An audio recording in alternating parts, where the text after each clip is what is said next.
A história está repleta de muitos contos sombrios e misteriosos, desde lendas de bruxas e vampiros até relatos de malfeitores e envenenadores. Neste vídeo vamos abordar tudo isso e muito mais.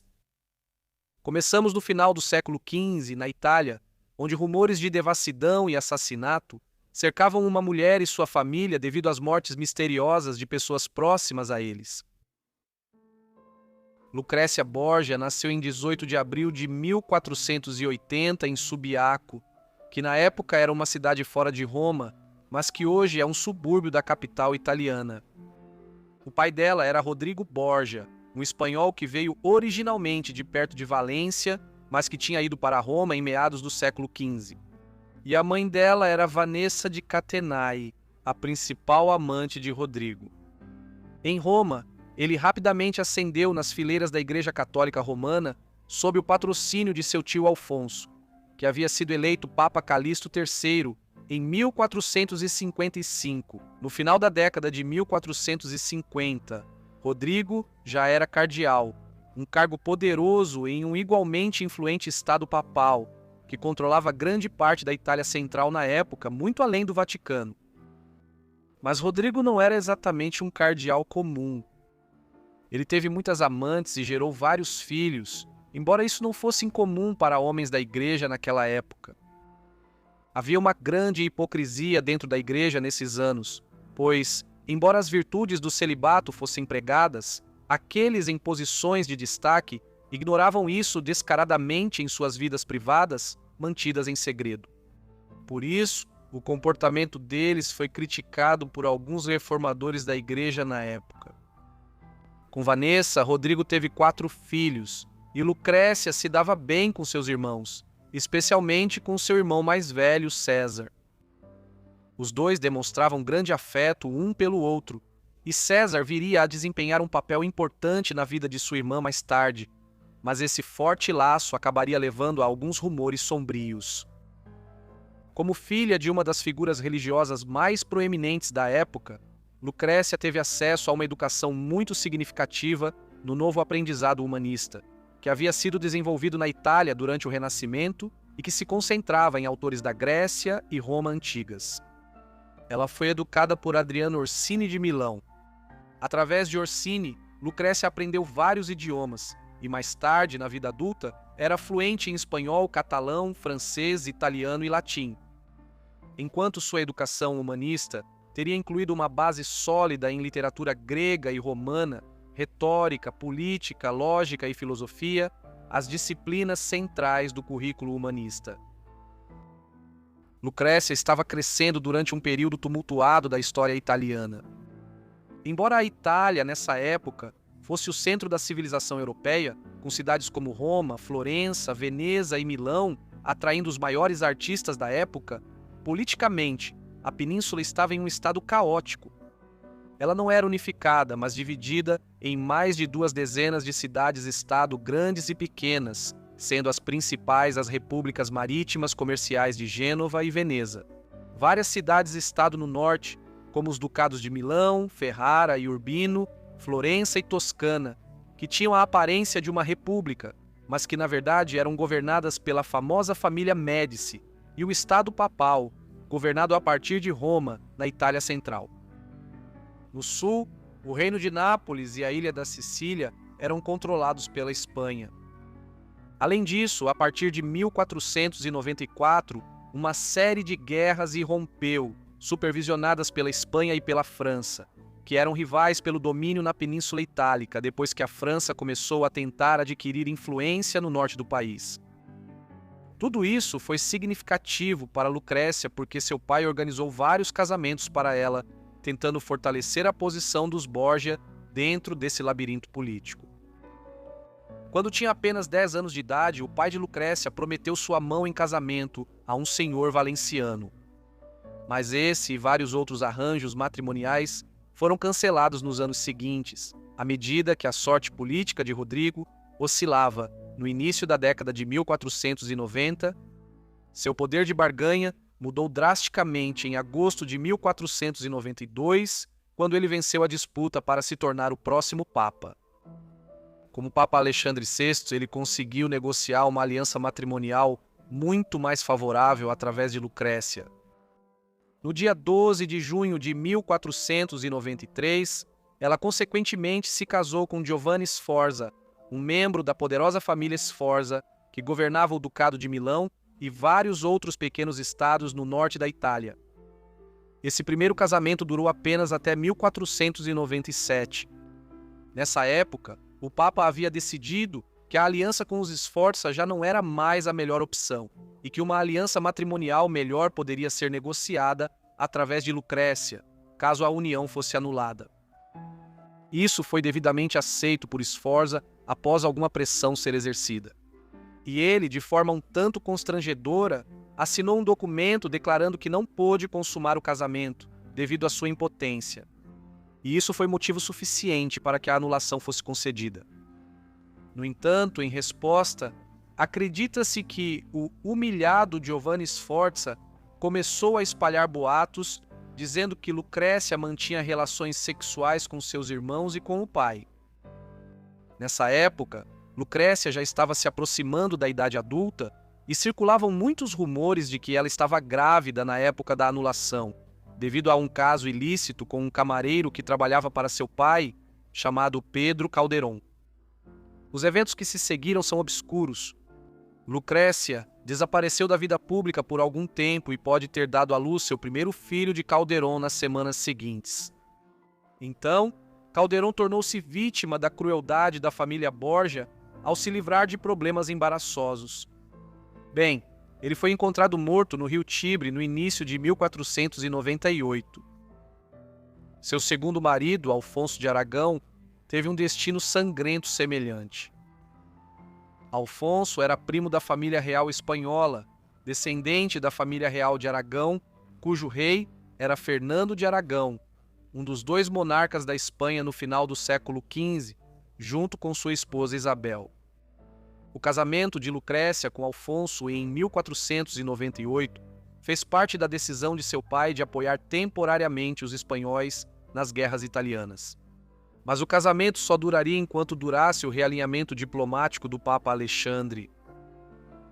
Apesar de ser um bom casamento, já que ambos tinham a mesma idade e até diziam ter se apaixonado profundamente, no ano de 1500 os Borgia decidiram voltar a apoiar a França.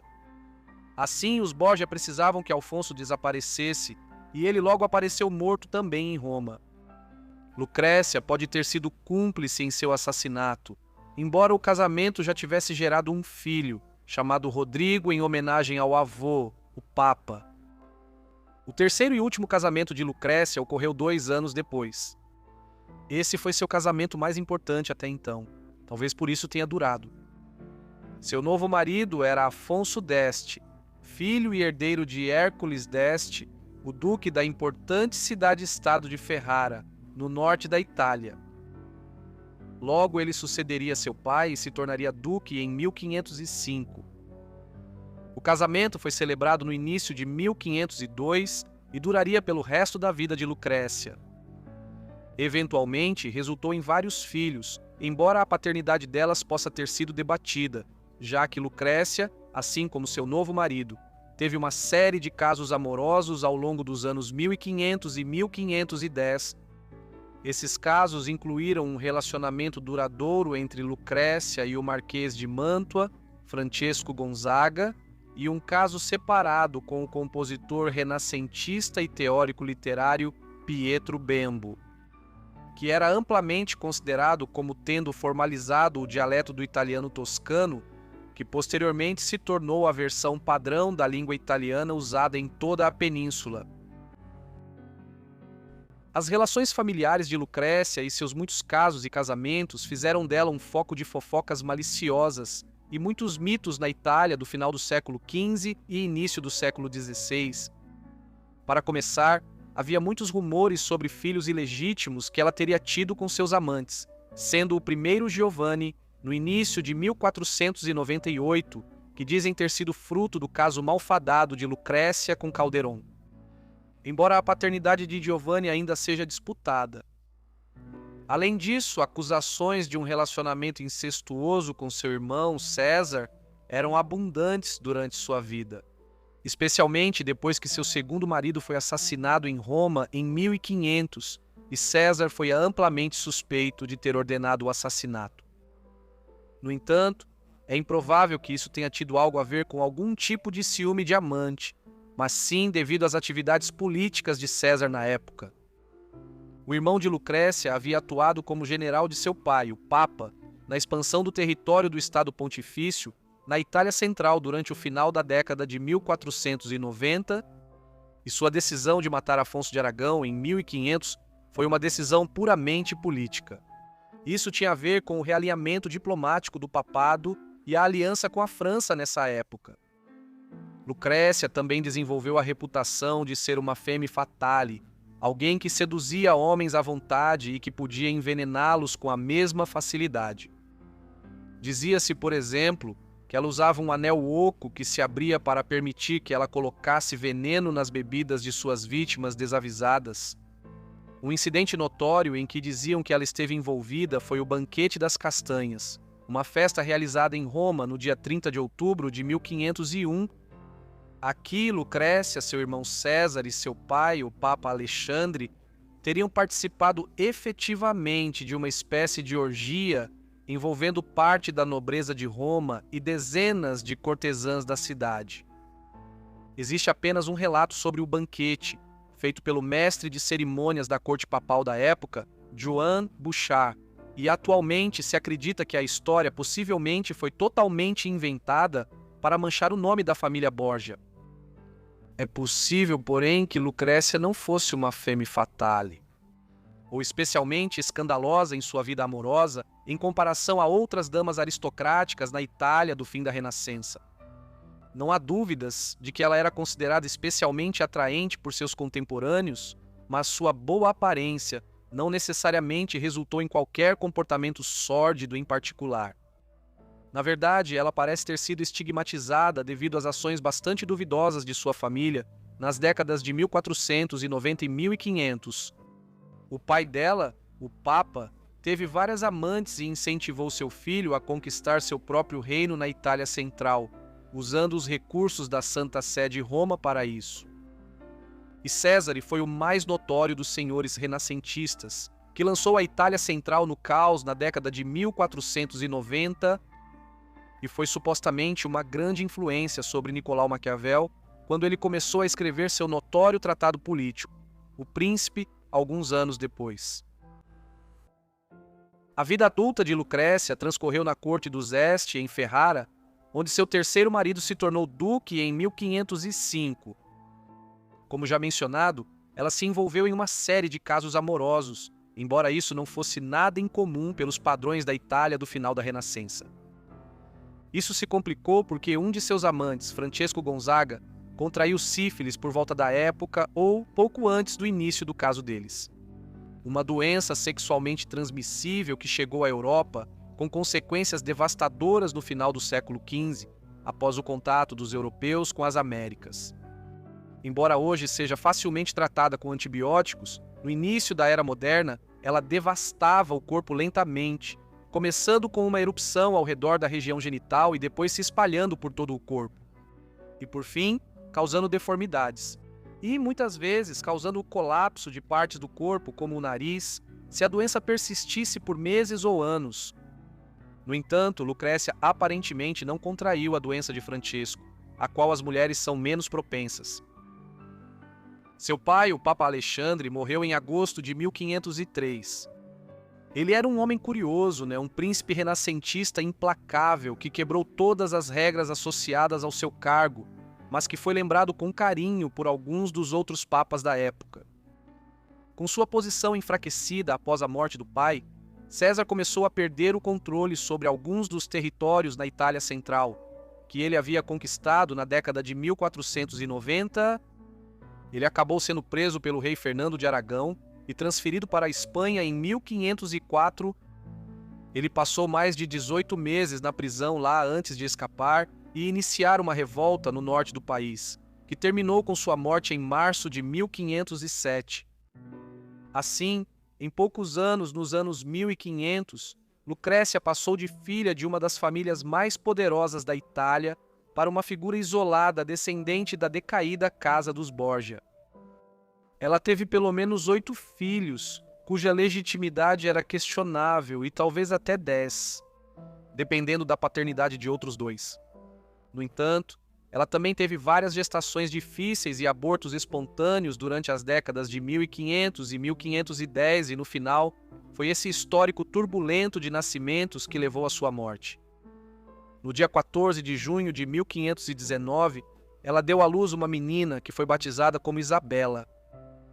Foi mais uma gravidez complicada para Lucrécia, e desta vez ela nunca se recuperou totalmente. Ela adoeceu após o parto e, apesar de ter melhorado por alguns dias na semana seguinte, piorou e morreu em 24 de junho, aos 39 anos de idade. Ela foi enterrada na igreja de Corpus Domini, em Ferrara, sendo a última grande figura da turbulenta dinastia Borgia, que havia sido tão proeminente na Itália desde meados do século XV. Lucrécia tem sido uma das mulheres mais amplamente estudadas da Itália do início da Era Moderna desde a sua morte. Por exemplo, em 1833, o grande escritor francês Victor Hugo escreveu uma peça teatral com o nome dela, recontando uma versão de sua vida. Já no século XX e no início do século XXI, ela aparece em inúmeros livros, filmes, séries de televisão e até mesmo em um videogame. Nessas obras, muitos dos rumores que a cercaram durante sua vida têm destaque.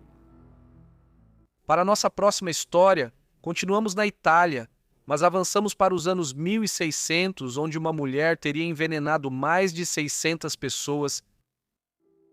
Júlia Tofana parece ter sido uma siciliana que provavelmente nasceu entre as décadas de 1590 ou 1600. Ela veio de uma origem humilde e há quase nenhuma informação disponível sobre sua infância.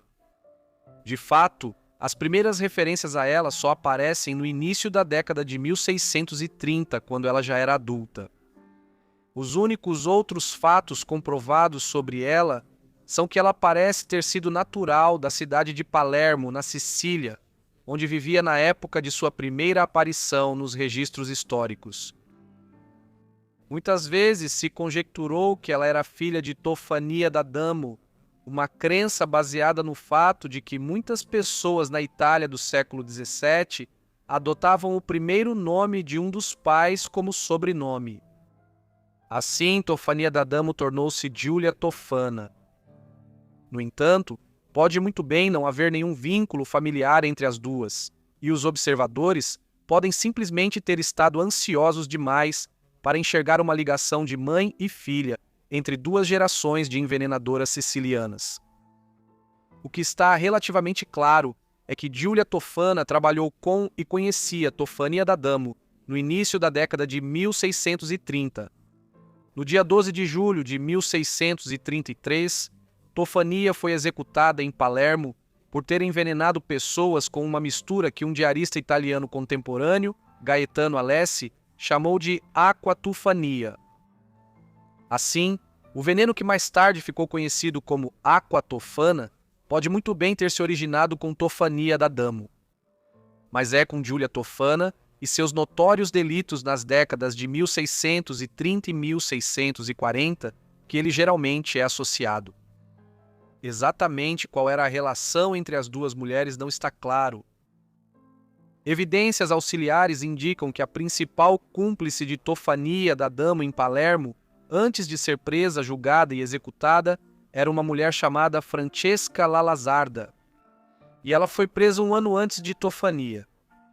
No entanto, também está bastante claro que, embora ela não tenha sido mencionada nos autos do julgamento, nem processada em Palermo nesse julgamento, Giulia Tofana estava envolvida com Tofania e Lalazarda, pois fazia parte de um grupo de mulheres que deixou Palermo rapidamente após a prisão e execução de Tofania da Damo.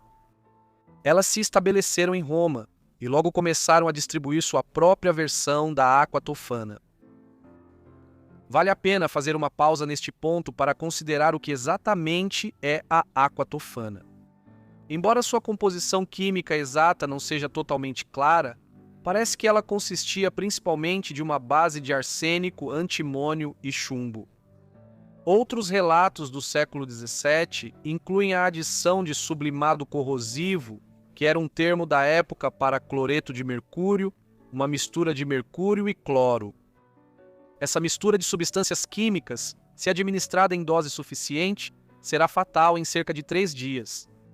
Registros da época indicam que os primeiros sintomas que surgiam após o envenenamento por água tofana eram uma sensação de queimação na garganta, seguida de náusea, vômito, tontura extrema, sede e diarreia. O grande atrativo da água tofana como veneno é que o arsênico não tem gosto e era praticamente indetectável no século XVII. Em uma época em que o estudo da toxicologia era relativamente limitado, ninguém saberia ou poderia ter certeza de que a vítima havia sido envenenada. Além disso, o início da Era Moderna foi um período em que o conhecimento médico ainda era relativamente limitado e as pessoas frequentemente morriam de forma repentina por doenças que não podiam ser explicadas. Como resultado, a água tofana podia ser usada para envenenar alguém sem levantar muitas suspeitas. Mas, ao mesmo tempo, o uso clandestino dela dificulta para nós sabermos exatamente quão amplamente o veneno pode ter sido utilizado no século XVII. Mesmo algumas das mortes que viriam a ser associadas a Júlia Tofana e seu círculo poderiam muito bem ter sido mortes por causas naturais que foram atribuídas erroneamente aos esquemas dela.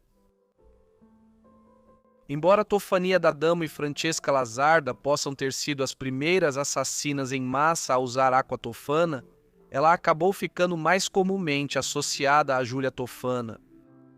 Tendo chegado a Roma em 1633, Júlia rapidamente se estabeleceu como líder das antigas cúmplices de D'Adamo e Lazzarda. Ela recrutou uma jovem chamada Girolama Spara como sua assistente e outras pessoas que eram mais familiarizadas com Roma, sua política e sociedade. De acordo com uma fonte da década de 1650, elas conseguiram um suprimento de arsênico do padre Girolamo de Sant'Agnese in Agone para começar a fabricar água tofana, uma igreja no centro de Roma. O irmão dele era boticário e tinha acesso ao veneno. A dupla, então, transformou o arsênico em uma versão da água tofana, misturando-o em um líquido e engarrafando-o em potes de vidro, que eles então identificaram de forma fantasiosa como maná de São Nicolau. O veneno, então, era vendido de forma anônima como um líquido que supostamente removia manchas do rosto. É difícil reconstruir os detalhes exatos de para quem Tofana vendia seu veneno e para que essas mesmas pessoas o utilizavam. Normalmente, ninguém sai por aí anunciando os detalhes de quem está envenenando em determinado dia.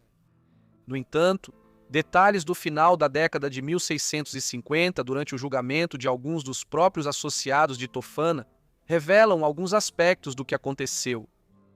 Pessoas de diferentes camadas da sociedade romana estavam comprando água tofana nas décadas de 1630, 1640 e 1650. Muitos deles vinham das classes pobres e médias da cidade, mas alguns também eram muito bem relacionados na sociedade romana. Por exemplo, dizia-se que a esposa do duque de Serry, um nobre romano de altíssima posição, havia envenenado o marido. Aspectos dos julgamentos dessa época foram encobertos para proteger vários indivíduos socialmente proeminentes em Roma e dentro da Igreja do Escândalo. A história da duquesa de Serry não era incomum. Ela parece ter comprado e usado água tofana em seu marido como uma forma de escapar de um casamento sem amor com um homem muito mais velho. Foi sugerido que pessoas como ela provavelmente compunham uma parte substancial da clientela de Tofana. Em uma sociedade em que a misoginia era a norma absoluta e o abuso doméstico não era incomum, as mulheres tinham poucas maneiras de contestar legalmente um casamento profundamente infeliz. Assim, não é surpreendente saber que muitas mulheres na Itália da Idade Moderna recorreram a venenos como os de Júlia Tofana para ajudá-las a sair de suas situações difíceis.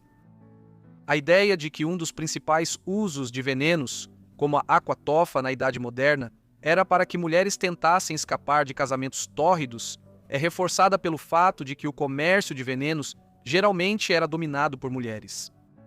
Assim, os registros disponíveis, embora fragmentados, sugerem que Júlia Tofana vendia grande parte de seu produto para mulheres que queriam envenenar seus maridos. A real dimensão dos negócios dela é incerta. Alguns registros da época sugerem que ela pode ter sido responsável, de uma forma ou de outra, pelo envenenamento de até 600 pessoas. No entanto, pode ser difícil acreditar nesses números. Se 600 pessoas tivessem morrido em Roma e na região ao redor ao longo de um período de 20 anos, com sintomas misteriosos semelhantes, isso provavelmente teria levantado sérias suspeitas. No entanto, Tofana tinha um círculo competente trabalhando com ela e claramente uma grande clientela que mantinha seus segredos em segurança e estava satisfeita com seu produto. Além disso, o fato de os sintomas do veneno se assemelharem aos de uma doença progressiva significava que ela poderia facilmente ser responsável por todas essas mortes sem que ninguém percebesse. Ainda assim, é provável que Tofana e Spara não tenham ganhado a vida apenas vendendo Aqua Tofana.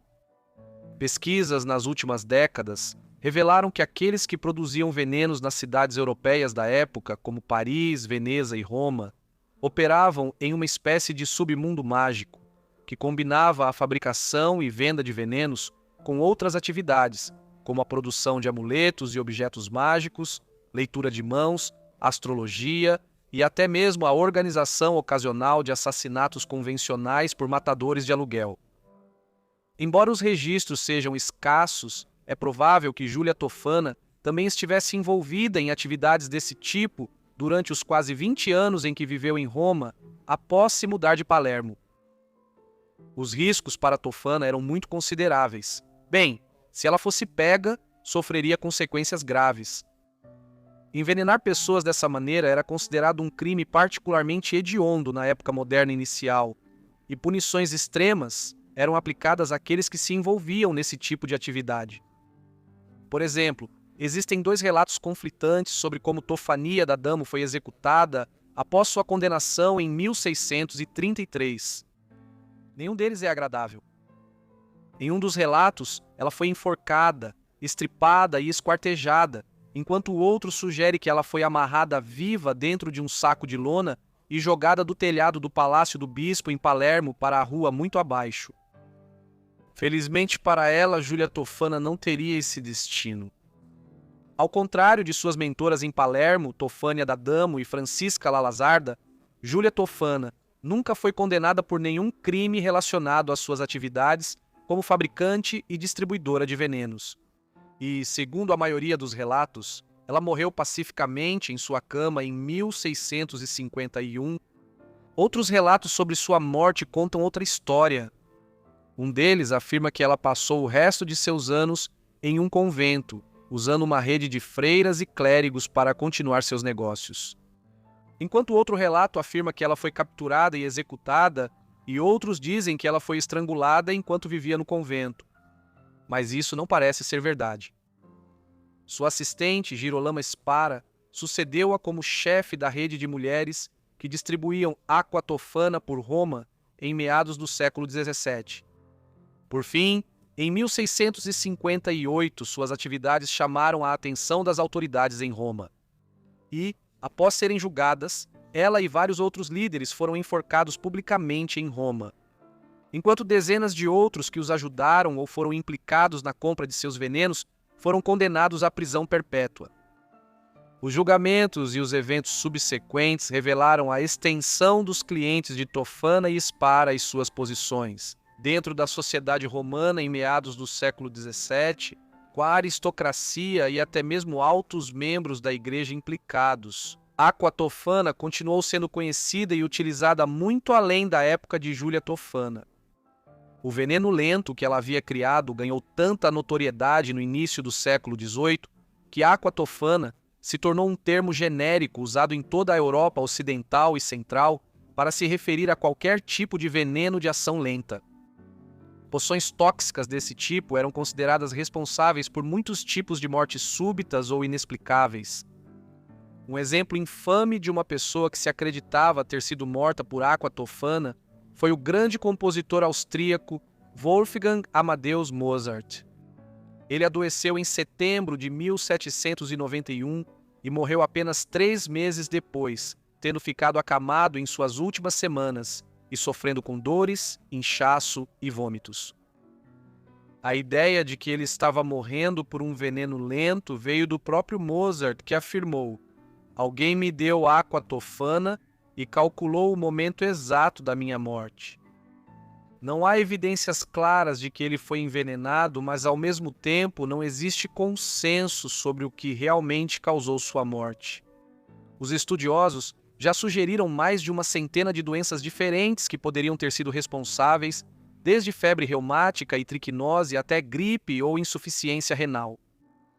No entanto, é possível que ele tenha morrido por causa de alguns dos sintomas que a água tofana teria provocado, embora no caso de Mozart isso não tenha ocorrido devido a alguma atividade maliciosa.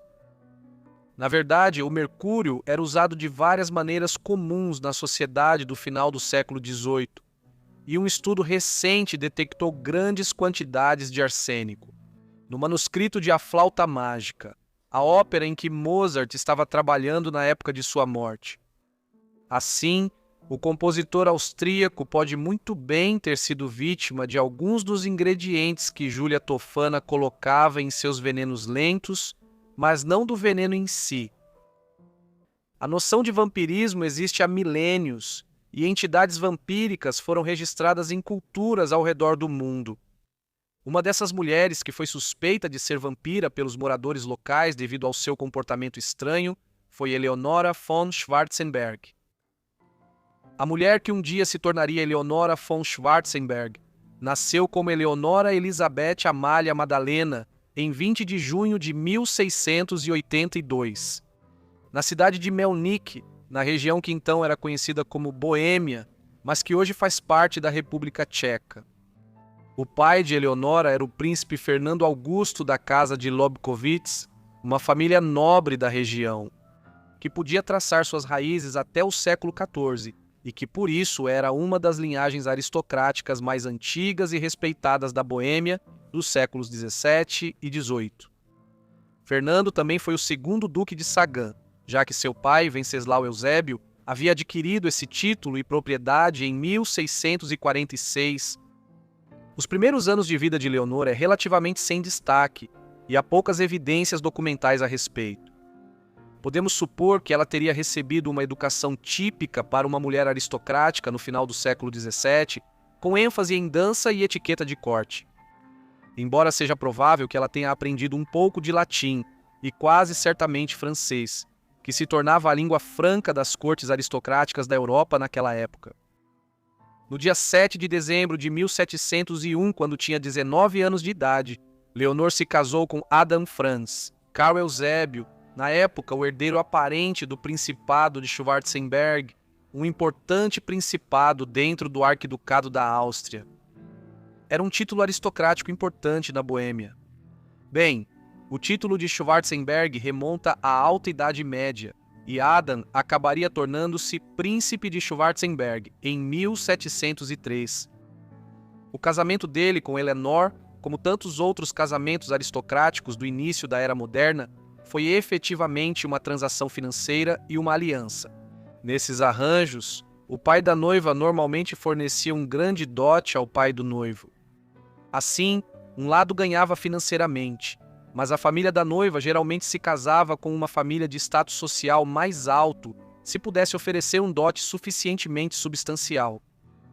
Esse certamente foi o caso de Leonor, que, embora viesse de uma família aristocrática, estava se casando com uma ainda mais prestigiosa. Em troca, o pai de Adam, o príncipe Fernando Guilherme, receberia um dote de 20.000 florins ou moedas de ouro. Uma quantia enorme. 3.000 florins seriam pagos adiantados, e o restante em parcelas nos anos seguintes. O casamento de Eleanor e Adam foi repleto de dificuldades desde o seu início. Quando a união foi negociada entre seus respectivos pais, Adam estava em um relacionamento com a filha do embaixador austríaco em Roma, com quem ele havia se casado em segredo. Para viabilizar o casamento com Eleanor, Adam foi obrigado a anular rapidamente esse casamento secreto. Isso envenenou o relacionamento entre Eleanor e seu novo marido desde o início. Além disso, as coisas não melhoraram. Eleanor não engravidou nos meses e, na verdade, nos anos que se seguiram. Quando finalmente nasceu uma criança, era uma menina chamada Maria Ana, que veio ao mundo em dezembro de 1706. Nenhum herdeiro masculino surgiu para manter a linhagem direta do príncipe de Schwarzenberg.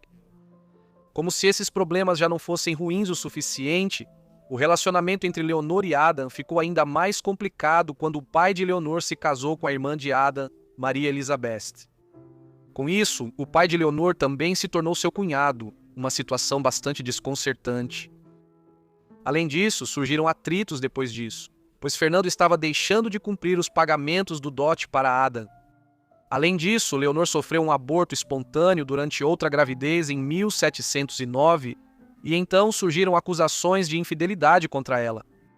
Como resultado de tudo isso, o casal passou grande parte da década de 1710 afastado um do outro e vivendo em residências separadas.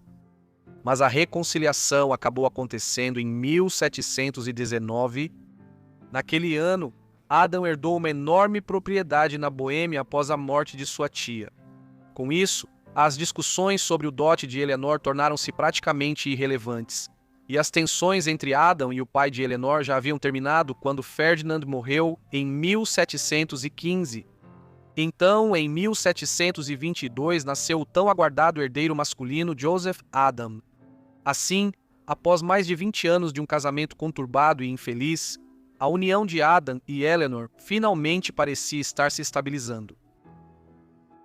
A vida dos von Schwarzenbergs foi tranquila e sem grandes eventos na década de 1720, enquanto criavam o filho. Durante toda a década de 1720, Adam ascendeu nas fileiras da nobreza da Boêmia, conquistando o favor do arquiduque da Áustria e imperador do Sacro Império Romano, Carlos VI, que também governava como rei da Boêmia, com o título régio de Carlos II naquele território. Sob o governo de Carlos, Adam já havia sido nomeado camareiro do Geheimrat, que era, na prática, o conselho consultivo de Carlos ou o gabinete do governo, ainda na década de 1710. Então, em 1722, ele foi nomeado para um cargo de alto escalão dentro da Casa Real em Viena. Portanto, Adam e Leonor passaram grande parte do seu tempo durante a década de 1720 na capital imperial da Áustria. Finalmente, Adam foi nomeado membro da Ordem do Tozão de Ouro, a mais alta ordem de cavalaria dentro das terras do Arquiducado da Áustria. Dada sua posição de destaque dentro dos territórios austríacos, não é de se surpreender que Adam fosse um companheiro regular de caça de Carlos, mas é muito mais surpreendente que esse passatempo tenha custado a vida de Adam. No dia 10 de junho de 1732, Adam acompanhou Carlos em uma caçada em Brandéis, perto de Praga. Essa decisão se mostraria fatídica. Mais tarde, naquele dia, Carlos, que sofria de problemas de visão, atirou em Adam após confundi-lo com um cervo, embora outros relatos afirmem que ele simplesmente estava na linha de tiro. Adam faleceu no dia seguinte pelos ferimentos. Após sua morte, o arquiduque Carlos, ainda não consumido pela culpa de ter matado seu amigo e conselheiro de longa data, acolheu o filho de Leonor, José, sob sua proteção e concedeu uma grande pensão a Leonor. Depois disso, ela passou seus anos restantes administrando a propriedade von Schwarzenberg. Infelizmente para a princesa, no final da década de 1730, sua saúde começou a se deteriorar rapidamente. Na época, disse que ela ficou extremamente magra e fraca, e como as intervenções médicas ainda eram muito primitivas, Eleonora recorreu a remédios populares para tentar curar seus males. Isso incluía o uso de chifre de narval, a presa de uma baleia do Ártico que era chamada de chifre de unicórnio na Europa da Idade Moderna, e que era mais valioso do que o ouro por peso devido à crença em suas propriedades medicinais. Embora agora saibamos que o uso do chifre de narval não teria sido de nenhuma forma benéfico para tratar o quadro dela. Durante esse período, a condição dela continuou a piorar, mal conseguindo comer, beber ou dormir, apenas descansando em certos momentos do dia. Além disso, relatos sobre a vida dela afirmam que ela era extremamente pálida e, por causa da doença, começou a empregar várias bruxas, alquimistas e outras pessoas de aparência estranha, na esperança de que pudesse melhorar. Por causa disso, assim como pelo fato de Charles ter matado acidentalmente o marido dela, ele decidiu enviar para Eleanor um dos seus melhores médicos. O médico finalmente chegou à propriedade dos Schwarzenberg, aparentemente afirmando que ela parecia um cadáver ambulante e que o quarto dela estava constantemente na penumbra, pois a luz do sol a incomodava. Posteriormente, foi alegado que Eleanor também mantinha lobos enjaulados no porão de sua propriedade e que ela passou anos bebendo o leite deles para melhorar sua fertilidade, embora pareça que esses rumores não têm fundamento.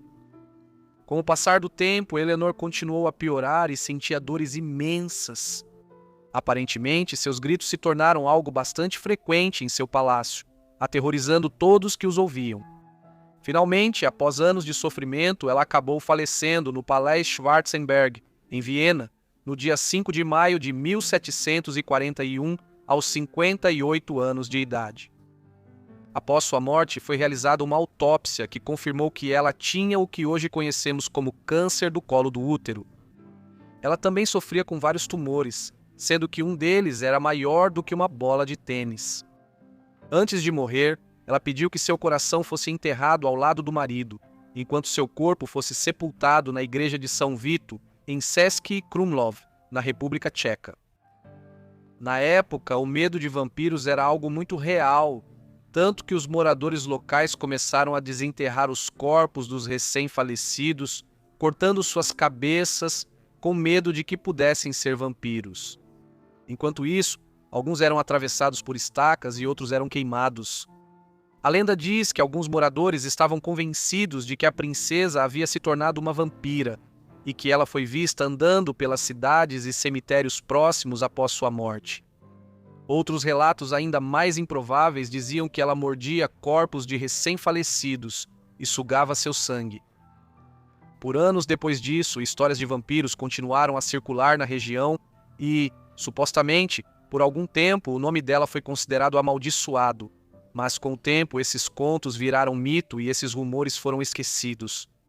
No entanto, devido às circunstâncias estranhas que cercaram o fim da vida dela, assim como o histórico médico de Eleanor, é possível que alguns moradores realmente acreditassem que ela era uma vampira ou de alguma forma relacionada ao ocultismo. No entanto, há poucas evidências concretas da época para confirmar isso. As lendas que cercam a vida dela são muitas, e pode ser difícil separar o fato da ficção.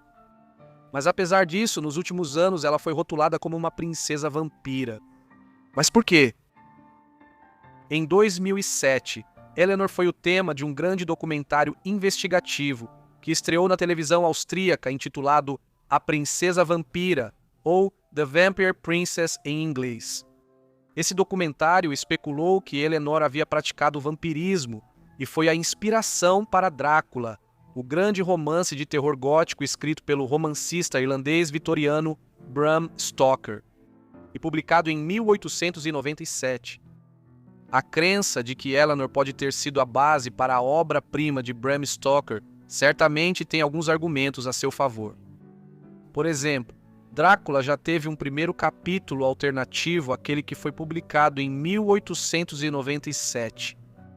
Essa versão preliminar indica que Stoker foi, na verdade, inspirado não por um homem, mas por uma mulher. Além disso, essa mulher era uma princesa austríaca, e referências na versão do manuscrito mencionam a região na atual República Tcheca, onde Eleanor teria vivido na primeira metade do século XVIII. Além disso, foi alegado que Eleanor havia sido anteriormente a inspiração para um poema intitulado Lenore, escrito em 1773 e publicado no ano seguinte pelo autor alemão Gottfried August Berger. Essa era uma balada gótica que, embora não apresentasse realmente um vampiro típico, tinha elementos de vampirismo e é vista como uma das principais influências iniciais no desenvolvimento da literatura de vampiros. O poema ocorre na Boêmia, próximo à propriedade von Schwarzenberg. E o título do poema de Berger, como Lenore, uma versão abreviada de Eleanor, levou os documentaristas em 2007 a afirmar que Eleanor havia sido a base para a obra de Berger. A lenda de Bram Stoker mais de 100 anos depois. No entanto, essas atribuições são bastante circunstanciais, assim como as outras evidências apresentadas no documentário A Princesa Vampira. Por exemplo, foi alegado que os remédios populares que Eleanor utilizava para tentar curar seus males eram indicativos de uma forma de ocultismo. Mas, em tempos pré-modernos, esses remédios populares eram amplamente utilizados em toda a Europa. Mas talvez a evidência mais interessante apresentada pelos documentaristas para afirmar que Eleanor havia se envolvido com o vampirismo e, consequentemente, sido a inspiração tanto para as obras de Berger quanto para as de Stoker. Preocupante. A cripta da família von Schwarzenberg na cidade de Český Krumlov, no sul da Boêmia. Aqui, tanto Eleanor quanto seu marido Adam foram enterrados na igreja de São Vito. O coração de Eleanor foi retirado e colocado em urna, enterrada numa pequena cripta à esquerda da capela, ao lado do coração de Adam. Hoje, uma placa sobre a adega diz: aqui estão guardados os corações de Adam e sua esposa Eleonora, princesa de Schwarzenberg e duques de Krumlov. Pelos padrões modernos, este talvez seja um caso estranho. As tradições funerárias e de sepultamento modernas geralmente não envolvem a remoção dos corações dos falecidos e o enterro deles separados de seus corpos.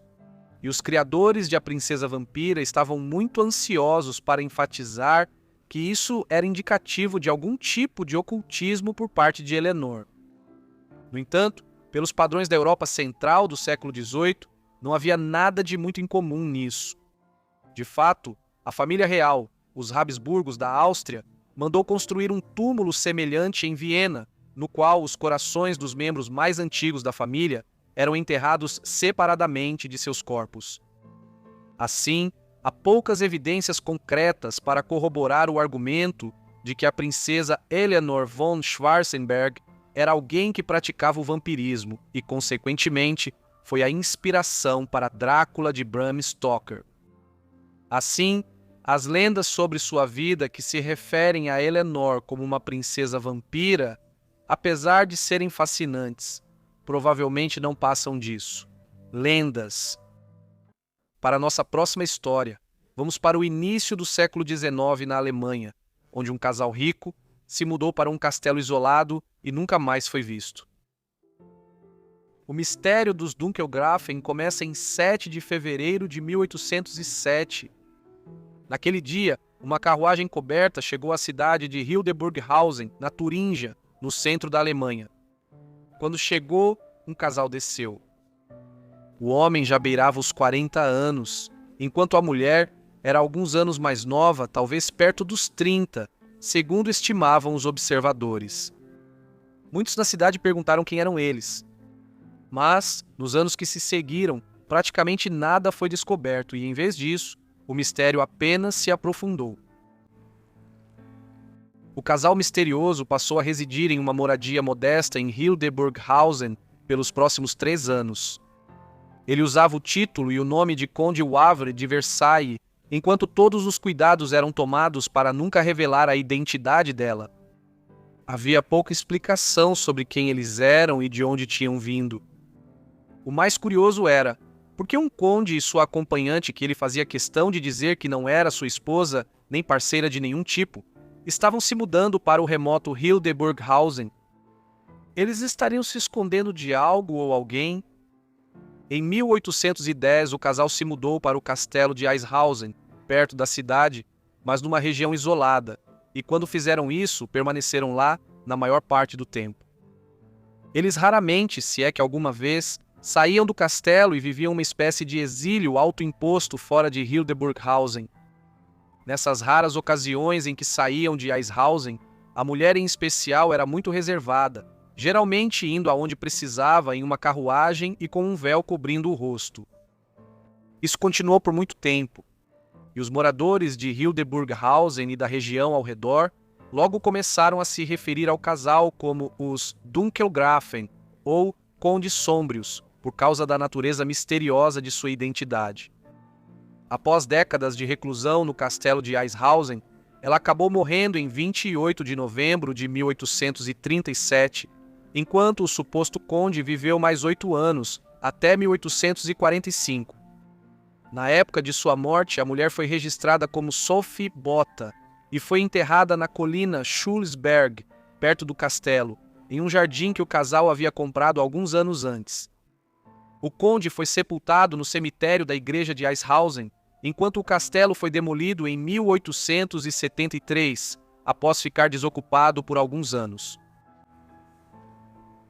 Tudo isso era muito peculiar. O casal havia morrido depois de viver na região sob circunstâncias estranhas por mais de 40 anos, no caso do conde. Assim, mesmo anos após suas mortes, os moradores de Hildburghausen continuaram a se perguntar quem eram os estranhos que viveram em seu meio por tantos anos, e uma teoria acima de todas se tornou popular. Após a morte do conde em 1845, logo foi revelado que o homem, na verdade, não era um conde. Na verdade, ele era um holandês chamado Leonardus Cornelius van der Valk, que havia atuado como secretário na embaixada holandesa em Paris entre o verão de 1798 e a primavera de 1799. Então, porque ele mentiu e fingiu ser um nobre de pouca importância. Além disso, se ele não era um conde, mas sim um humilde burocrata, como ele e sua companheira teriam conseguido comprar um castelo e viver lá sem trabalhar, ou ganhar uma renda por décadas? A resposta, em que cada vez mais pessoas acreditavam, era que o homem era um acompanhante vitalício.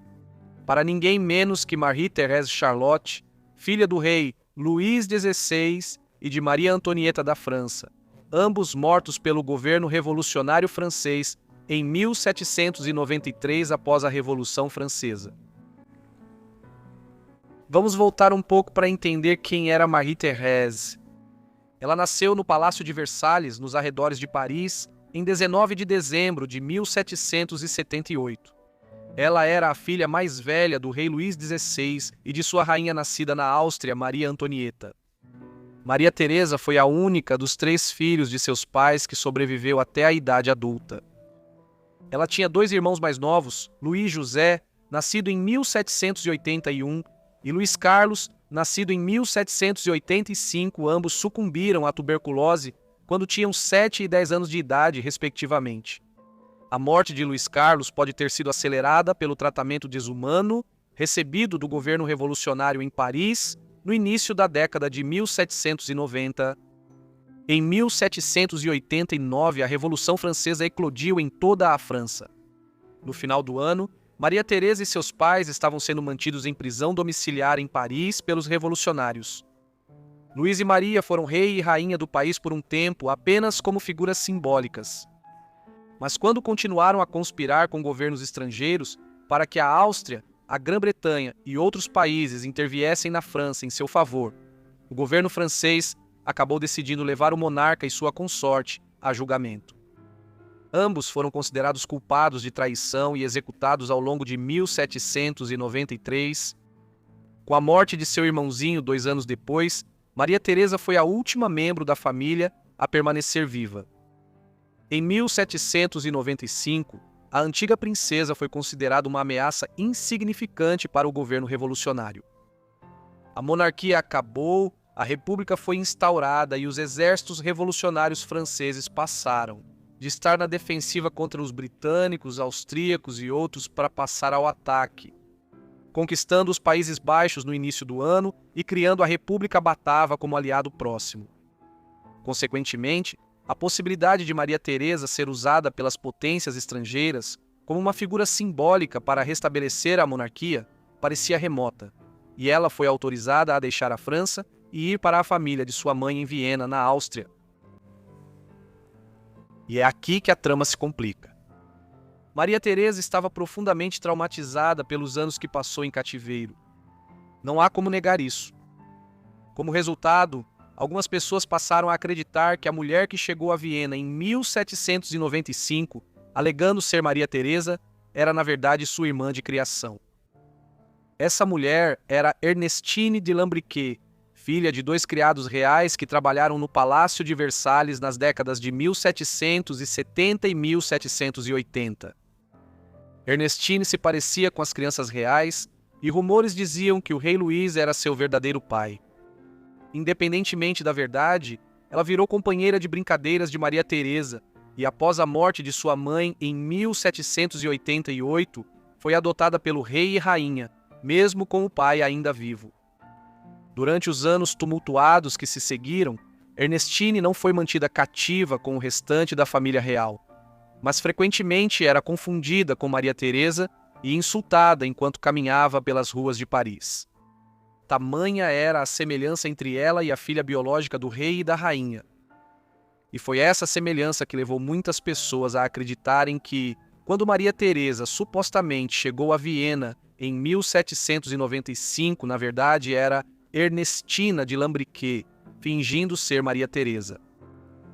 Essa teoria sugere que Maria Teresa ficou tão traumatizada pelos acontecimentos dos anos entre 1789 e 1795, que, quando foi libertada, ela simplesmente queria passar a vida em isolamento, longe dos círculos da corte e dos governos, em outro lugar, onde só tentariam usá-la como um peão. Nas guerras, britânicos, austríacos e outros ficaram em conflito com a França durante quase todo o período, até 1815.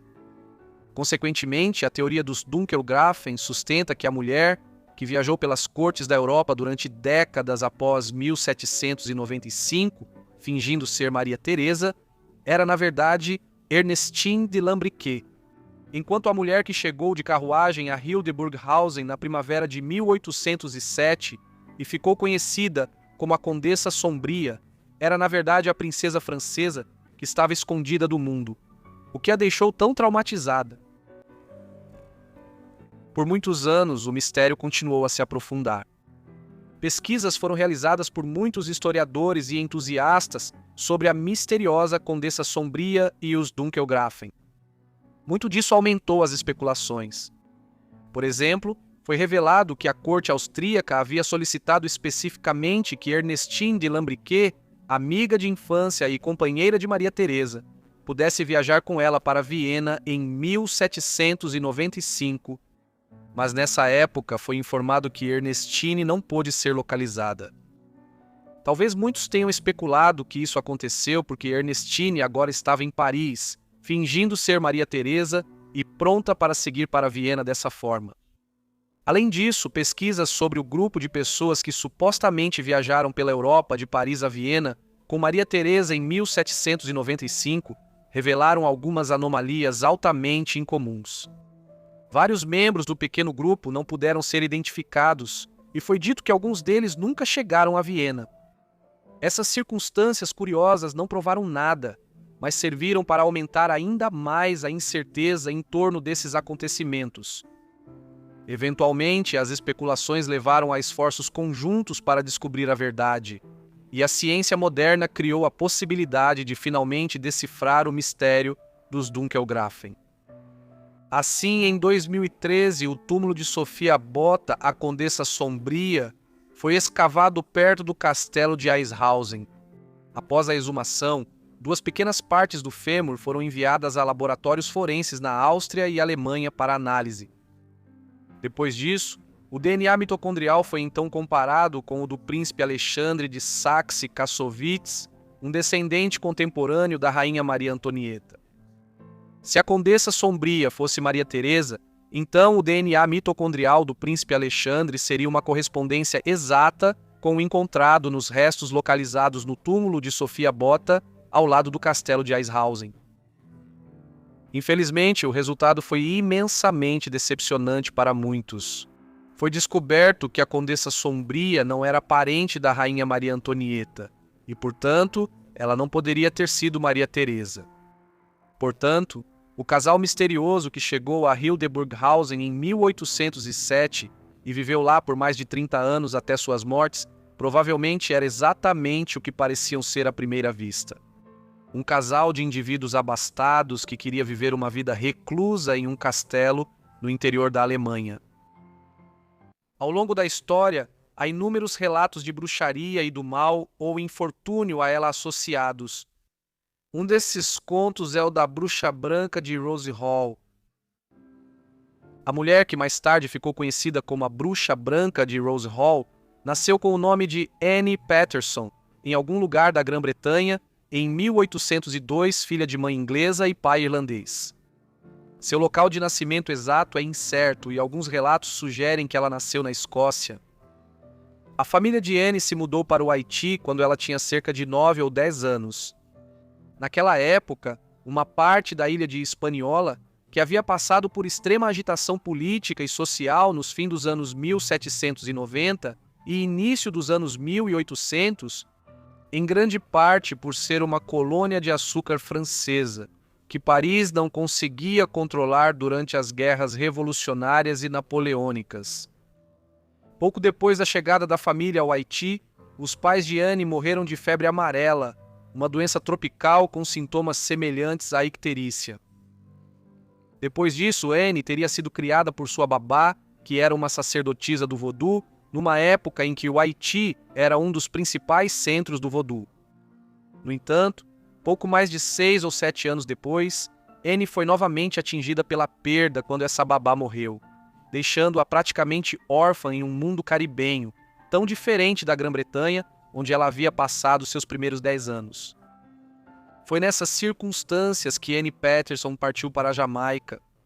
Ao contrário do Haiti, que foi originalmente colonizado pelos franceses, a Jamaica estava sob controle inglês desde meados do século XVII, quando o governo de Cromwell a conquistou dos espanhóis. Assim, Patterson, como uma mulher nascida na Inglaterra, poderia ter decidido que se sentiria mais em casa aqui. A Jamaica, como outros lugares no Caribe, foi colonizada com base no sistema de plantações escravistas, geralmente com uma pequena minoria de colonos europeus que administravam grandes plantações, produzindo culturas de exportação, principalmente açúcar, e baseada no trabalho de um grande número de pessoas escravizadas. No entanto, naquela época, Anne não fazia ideia de que sua mudança para a Jamaica, a longo prazo, levaria à criação da infame história da Bruxa Branca, e tudo isso estava intimamente ligado à mansão de Rose Hall. A mansão de Rose Hall foi construída durante a década de 1770 por um membro sênior da comunidade colonial na Jamaica, John Palmer. Ao mesmo tempo em que a Jamaica estava sendo inundada por dinheiro colonial, muitas casas de fazenda ricas e luxuosas estavam surgindo. Ela foi erguida no local de uma residência colonial anterior, que anteriormente era conhecida como Rose Hall, em homenagem à dona da casa, Rosa Kelly. A casa é uma vasta propriedade e é considerada por muitos observadores como a melhor plantação ou mansão colonial já construída na ilha da Jamaica durante o início do período moderno. Rosa Kelly depois se casou com João Palmer, sendo o último de vários casamentos para ambos. Vale ressaltar aqui que não há suspeita de que nem João Palmer nem Rosa Kelly tenham sido assassinados, um ponto importante considerando as acusações posteriores contra Anna Palmer. A própria Rosa faleceu em 1790 e João Palmer morreu 7 anos depois, em 1797. Outra esposa que João havia tomado no início da década de 1790, após a morte de Rosa, posteriormente retornou à Inglaterra e viveu lá por muitos anos, até meados da década de 1840. Assim, essas pessoas já haviam morrido ou deixado a Jamaica anos, até mesmo décadas antes de Anna Patterson chegar lá.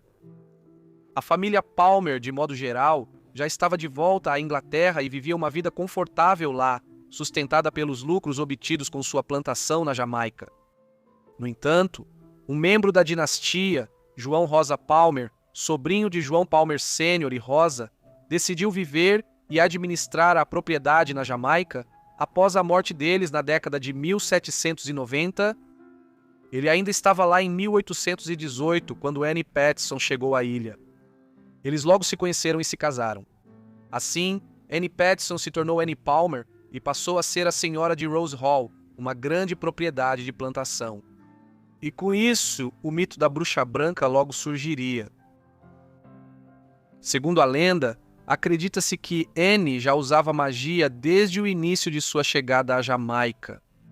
Por exemplo, segundo certos mitos sobre sua vida, disse que quando ela conheceu John Palmer e percebeu que ele era o dono de uma grande plantação, ela lançou um feitiço sobre ele para encantá-lo e fazê-lo se casar com ela.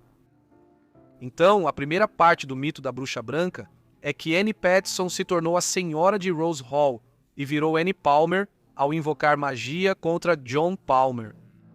Depois de se casar com John e conquistar uma posição de destaque em Rose Hall, acredita-se que Annie rapidamente conspirou para se livrar completamente de seu novo marido, a fim de obter o controle total de Rose Hall. Pouco depois de se casarem e começarem a vida de casados na mansão, acredita-se que Annie envenenou John e o matou para obter o controle da plantação. Outros relatos duvidosos sugerem que ela também envenenou membros distantes da família Palmer. Nessa época, muitos deles, como vimos anteriormente, já estavam mortos por causas naturais há anos, em alguns casos, há 20 anos ou mais. Não muito tempo depois disso, acredita-se que Anne se casou novamente, desta vez com um fazendeiro inglês, que dizem que ela também matou em rápida sucessão, desta vez esfaqueando-o até a morte. Supõe-se que um terceiro casamento ocorreu e terminou de forma parecida nos anos seguintes. Desta vez, a Bruxa Branca teria usado um dos homens escravizados da plantação para estrangular esse marido mais recente até a morte. Em ambos os casos, diferentes relatos da vida dela contestam que Anne tenha lucrado com a morte desses maridos seguintes da mesma forma que se tornou a única senhora de Rose Hall ao assassinar John Palmer. Nos anos após assumir o controle, Anne teria governado a plantação de maneira autoritária e até mesmo sádica. Dizia-se que ela chicoteava os escravizados ali e os torturava, chegando até a matar alguns. Além disso, elementos de seu período anterior no Haiti foram incorporados à história. Alguns relatos, por exemplo, sugerem que Anne praticava voodoo, que era, tanto naquela época quanto hoje, intimamente associado ao Haiti. Talvez de forma mais gráfica, diziam que Anne mandou reformar o porão de Rose Hall e transformá-lo em uma espécie de masmorra, onde ela realizava seus atos de tortura. De forma ainda mais cruel, chegou-se até a espalhar o boato de que a Bruxa Branca teria assassinado os filhos de alguns dos trabalhadores escravizados da plantação de Rose Hall e depois usado seus ossos como um tipo de ingrediente em seus feitiços de magia negra. Embora existam muitos mitos e histórias diferentes sobre o comportamento de Anne, a maioria concorda que a Bruxa Branca finalmente encontrou seu fim quando entrou em conflito com um ex-escravizado chamado Taku, que ela havia tomado como amante anteriormente. Disse que Palmer assassinou um dos parentes de Taku e, em retaliação, ele teria matado ela usando uma combinação de magia negra e força física. Outra versão dos fatos é menos dramática e apenas afirma que Taku ficou irritado com a Bruxa Branca porque ela havia escolhido outro amante entre os outros trabalhadores escravizados e, consequentemente, Taku simplesmente a estrangulou enquanto ela dormia.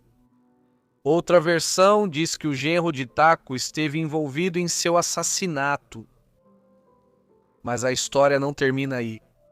Diversas versões afirmam que, nos meses e anos após sua morte, o espírito de Anne continuou a vagar pela mansão e pelos terrenos de Rose Hall, aterrorizando os escravos e servos que ela agora buscava punir por não terem conseguido protegê-la em vida. Isso apesar do fato de que os trabalhadores escravizados da plantação haviam realizado um ritual de voodoo para tentar garantir que ela não pudesse atacá-los do além-túmulo. Tais histórias persistiram por décadas e sugeriam que, por anos após sua morte, o espírito de Palmer continuou a vagar e assombrar a mansão de Rose Hall, na Jamaica. Assim, a Bruxa Branca assassina agora era uma entidade fantasmagórica, possivelmente buscando vingança mesmo após a morte. Então, será que esse mito da Bruxa Branca tem alguma base na realidade? A resposta é, em grande parte, não. Na realidade, Annie Palmer e John Palmer deixaram Rose Hall pouco depois de se casarem, por volta de 1820. Apesar da imponência da mansão, a propriedade enfrentou grandes problemas financeiros no início do século XIX, quando a escravidão foi gradualmente proibida e depois banida em todas as possessões coloniais britânicas. Com isso, John Palmer acabou transferindo a propriedade da mansão Rose Hall para seus credores, e ele e Anne deixaram completamente a propriedade. Não se sabe muito sobre o que eles fizeram depois disso, enquanto a mansão Rose Hall ficou realmente abandonada por cerca de 130 anos, até ser reconstruída e reocupada em meados do século XX. Isso levanta a questão de por que o mito da bruxa branca surgiu em primeiro lugar, e há uma resposta relativamente direta para essa pergunta. Em 1868, foi publicada uma história sobre a primeira proprietária da Rose Hall, Rose Palmer, que viveu décadas antes de Anne Palmer sequer aparecer. Assim como o mito de Anne, Rose Palmer teve vários maridos e esteve em grande parte no comando da Rose Hall.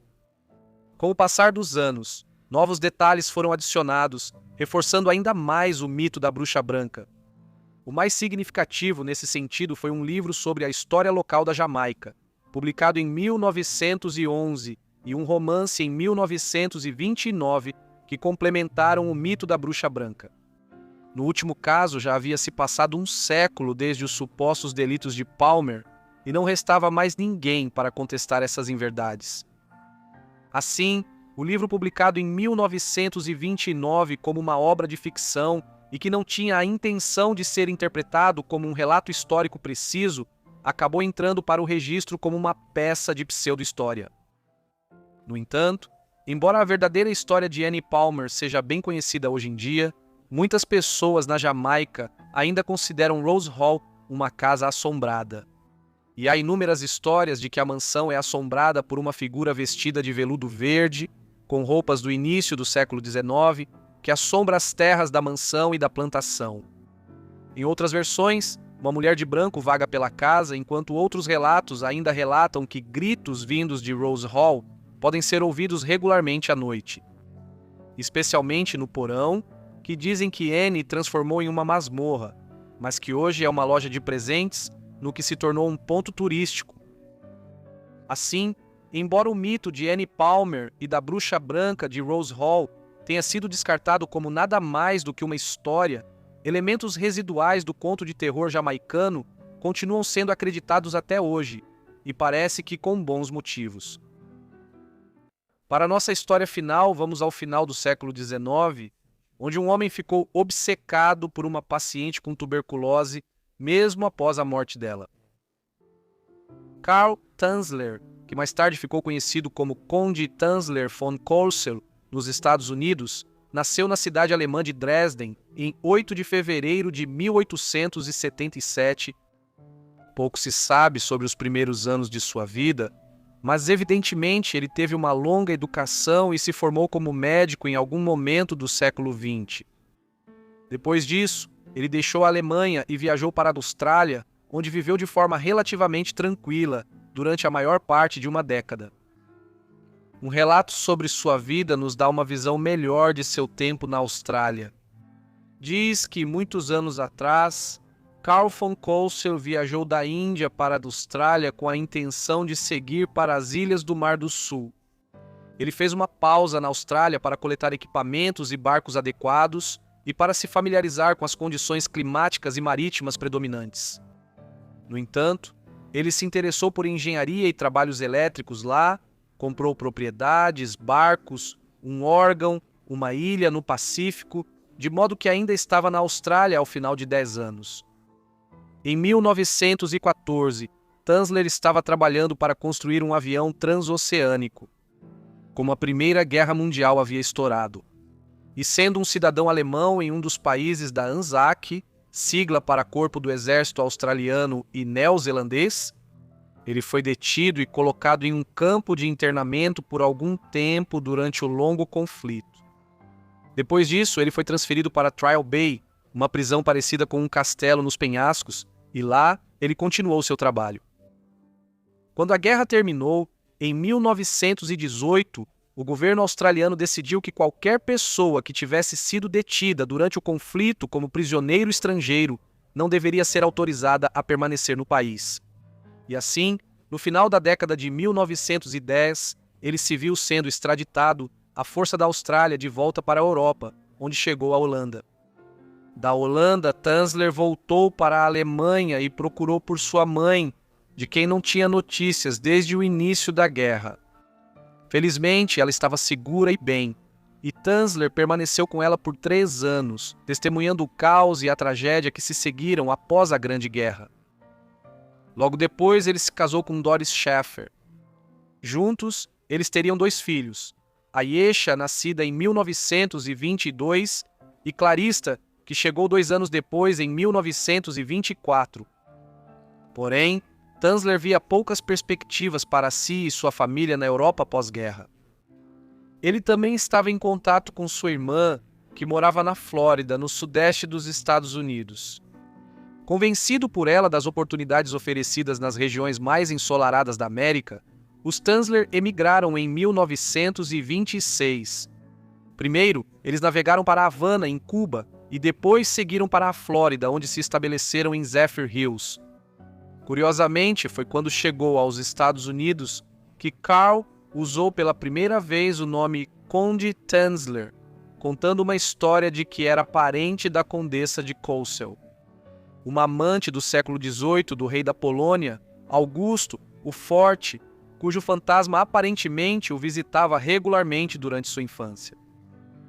De acordo com Tanzler, durante essas visitas, ele era confrontado por visões do rosto de uma mulher de cabelos escuros, que um dia se tornaria o amor de sua vida. Pouco depois de chegarem a Zephyr Hills, Carl deixou sua família lá para assumir um cargo como técnico de raio-x no Hospital Marinho em Key West, no sul da Flórida. Pouco se sabe sobre o trabalho dele aqui durante os primeiros anos, mas isso mudaria com a chegada de uma certa paciente com quem seu nome se tornaria sinônimo. No dia 22 de abril de 1930, Maria Helena Milagro de Hoyos, uma mulher cubano-americana, deu entrada no hospital. Ela era filha de um fabricante de charutos e de uma dona de casa, criada em uma família numerosa. Nesse dia em particular, sua mãe a levou ao hospital, pois ela já vinha se sentindo mal há algum tempo. Tanzler aparentemente ficou impressionado com ela desde o momento em que entrou em sua clínica, pois a jovem tinha uma semelhança impressionante com a aparição da mulher. Ele afirmava que ela o visitava desde a infância e que, supostamente, estava destinada a ser seu verdadeiro amor. Tanzler ficou imediatamente fascinado por ela, mas o diagnóstico da jovem após o exame médico era preocupante. Helena sofria de tuberculose, uma doença infecciosa causada por bactérias, para a qual havia poucos medicamentos ou tratamentos eficazes disponíveis no início do século XX, tornando-a geralmente fatal na época. Além disso, a condição de Helena provavelmente também não melhorou por causa do próprio Tanzler nos meses que se seguiram. Ele não tinha nenhum treinamento específico para lidar com doenças infecciosas como a tuberculose, mas sua obsessão o deixou determinado a tentar salvar a vida dela. Como resultado, em vez de entregar os cuidados dela a alguém mais adequadamente treinado, ele mesmo assumiu essa responsabilidade e desenvolveu uma série de tônicos e medicamentos especialmente criados para tentar tratar a condição dela. A obsessão dele por ela também se manifestava na apresentação regular de presentes, como joias, roupas e outros itens, além de expressões do seu amor.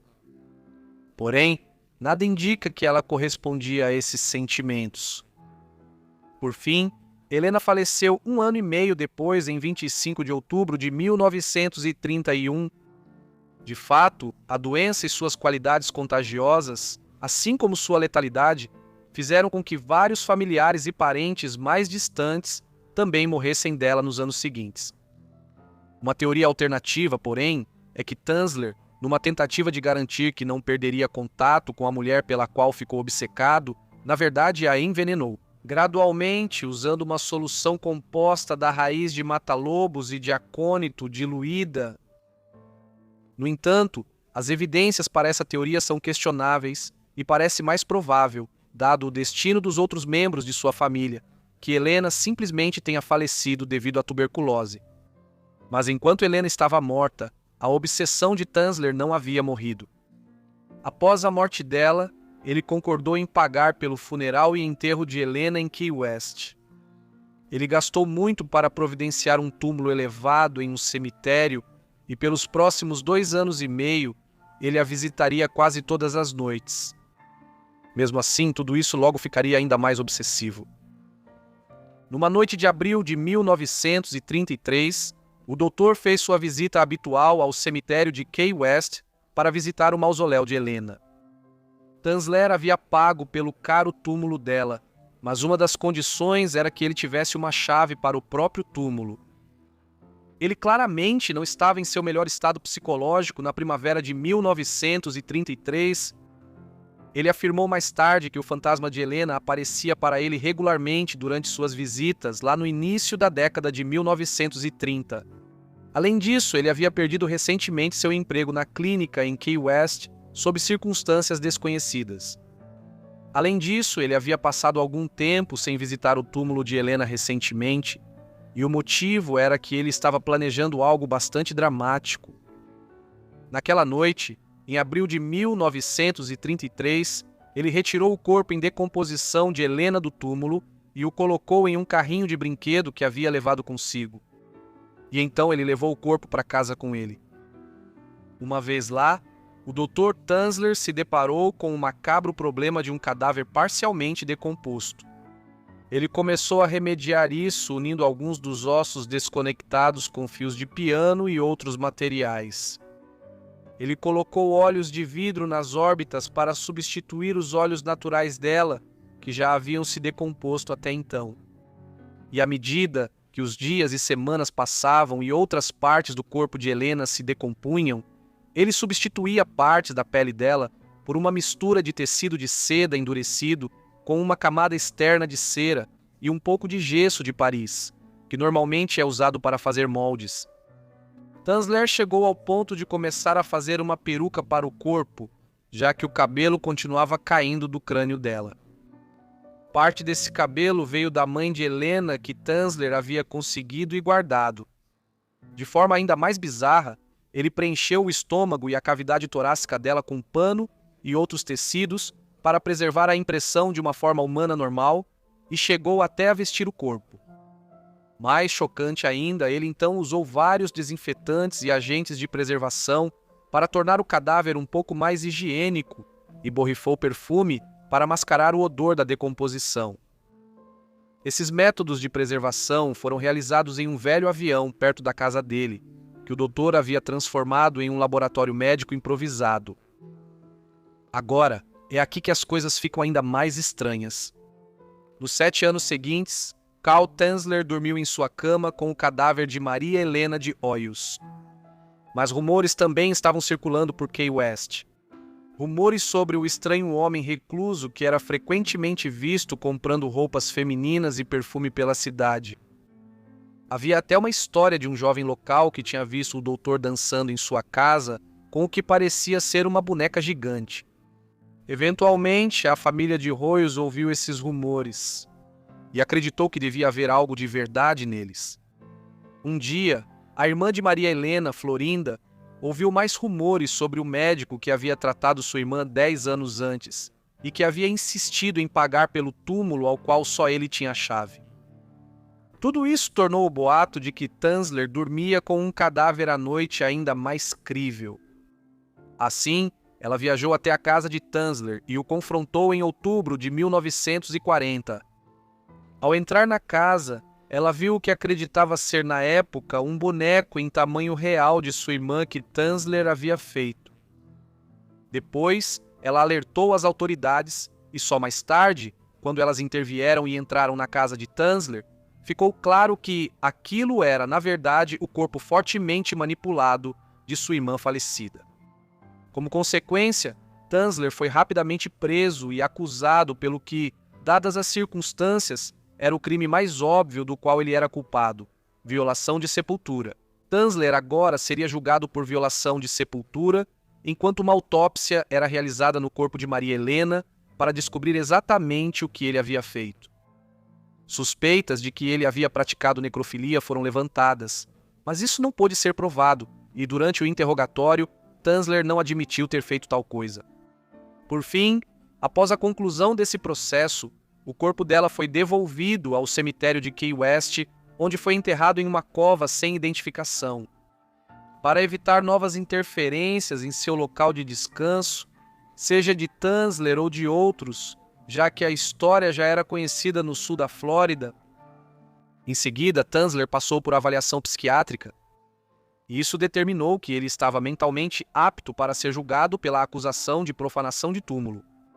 Mas o caso logo foi encerrado, pois argumentou-se que a acusação em questão estava fora do prazo de prescrição, já que o ocorrido havia se passado mais de 7 anos antes. E como nenhuma outra acusação seria feita, Tanzler foi efetivamente libertado.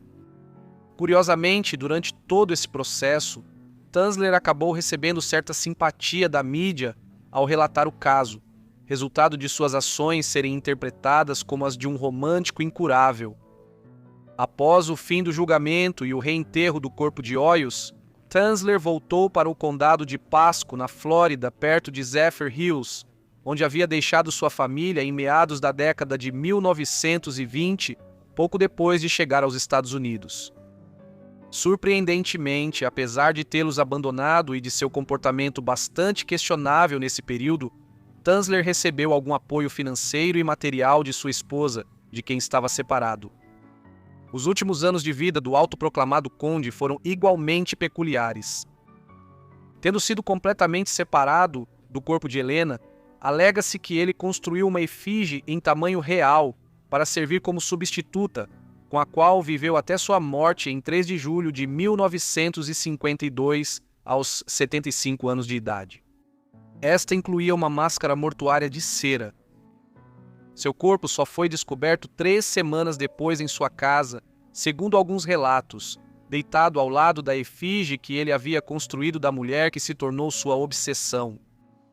Não surpreende que, dada a natureza estranha de sua vida e obsessão, a história de Tanzler e de Hoyos tenha sido recontada muitas vezes ao longo dos anos. Mais notavelmente, um documentário da HBO em 1999, enquanto uma exposição destacando a história foi introduzida na Martello Gallery, Museu de Arte e História de Key West. Obrigado por assistirem ao vídeo de compilação sobre contos históricos sombrios. Espero que tenham achado interessante. Se tiverem sugestões, escrevam nos comentários. Espero que estejam inscritos e com notificações ativadas para receber meus vídeos assim que eu postar. Encerro por aqui e vejo todos no próximo Forgotten Lives. Obrigado!